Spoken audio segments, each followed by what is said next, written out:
আসসালামু আলাইকুম। ব্যবসায়িক প্রতিষ্ঠানকে কিভাবে সাইবার হামলার হাত থেকে রক্ষা করা যেতে পারে? আপনার ব্যবসায়িক প্রতিষ্ঠান কিংবা আপনার ওয়েবসাইটটি কিভাবে সাইবার হামলার সম্মুখীন হতে পারে সে বিষয়ে অবশ্যই আপনাকে জানতে হবে। একজন ব্যবহারকারীকে স্ট্রং সাইবার সিকিউরিটি এর জন্য অবশ্যই ডিজিটাল নিরাপত্তা ব্যাপারে সচেতনতা এবং ঝুঁকি সম্পর্কে শিক্ষা নিতে হবে। আর এসব সাইবার ঝুঁকির বিষয় জানা এবং সেগুলো ব্যাপারে ব্যবস্থা গ্রহণের মাধ্যমে নিজেদের ব্যবসা প্রতিষ্ঠানকে অনেক বড় সাইবার হামলার হাত থেকে রক্ষা করা যেতে পারে।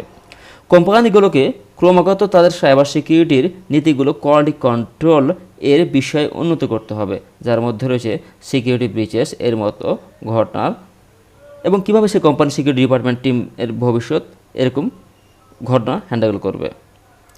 একটি সিকিউরিটি টিমকে অবশ্যই কুকিজ পলিসিজের জন্য ডিজিটাল সিকিউরিটি অন্তর্ভুক্ত করতে হবে। তারা আর নিরাপদ রিমোট অ্যাক্সেস করার জন্য virtual private that is VPN এবং অ্যান্টিভাইরাস সফটওয়্যারও স্থাপন করতে হবে।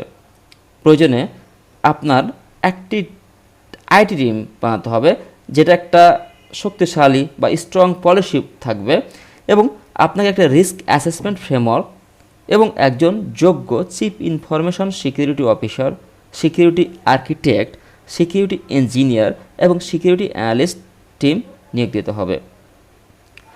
হুমকির জন্য ইন্টেলিজেন্স সিকিউরিটি সফটওয়্যার এবং ক্লাউড সিকিউরিটি স্থাপন করা উচিত। আপনার ব্যবসা প্রতিষ্ঠান কিংবা নিজস্ব ওয়েবসাইটের জন্য এমন কোনো হোস্টিং সার্ভিস প্রোভাইডার বাছাই করে নেওয়া উচিত যারা আপনাকে সর্বোচ্চ নিরাপত্তা ব্যবস্থা প্রদান করবে। উদাহরণস্বরূপ, তারা আপনাকে আপনার data backup, recovery, data management system, malware protection এবং ডেটা লস প্রোটেকশনের নিরাপত্তা নিশ্চয়তা প্রদান করবে। সাইবার সিকিউরিটি শুধুমাত্র একটি ব্যবসায়িক সমস্যা না, বর্তমান যে কেউ এই ধরনের হামলার সম্মুখীন হতে পারে এবং তার গুরুত্বপূর্ণ ডেটা হারাতে পারে। আপনার মোবাইল ফোনের ডেটা, ট্যাবলেট এবং কম্পিউটারে যেসব ডেটা থাকে সেগুলো হ্যাকাররা পেতে চায়। মোট কথা, বর্তমান শুধুমাত্র সাইবার হামলা বিষয়টি কোনো একটি ব্যবসায়িক বা ওয়েবসাইট কেন্দ্রিক নয়। কেউ যদি আপনার ফেসবুক অ্যাকাউন্ট কিংবা গুগল অ্যাকাউন্টের নিয়ন্ত্রণ নিয়ে নেয়, তাহলে সে আপনাকে পরবর্তীতে যে কোনোভাবে ব্ল্যাকমেল করে অর্থ নিতে পারে এবং সেগুলো ব্যবহার করে সে অন্য জায়গায় ব্যবহার করতে পারে।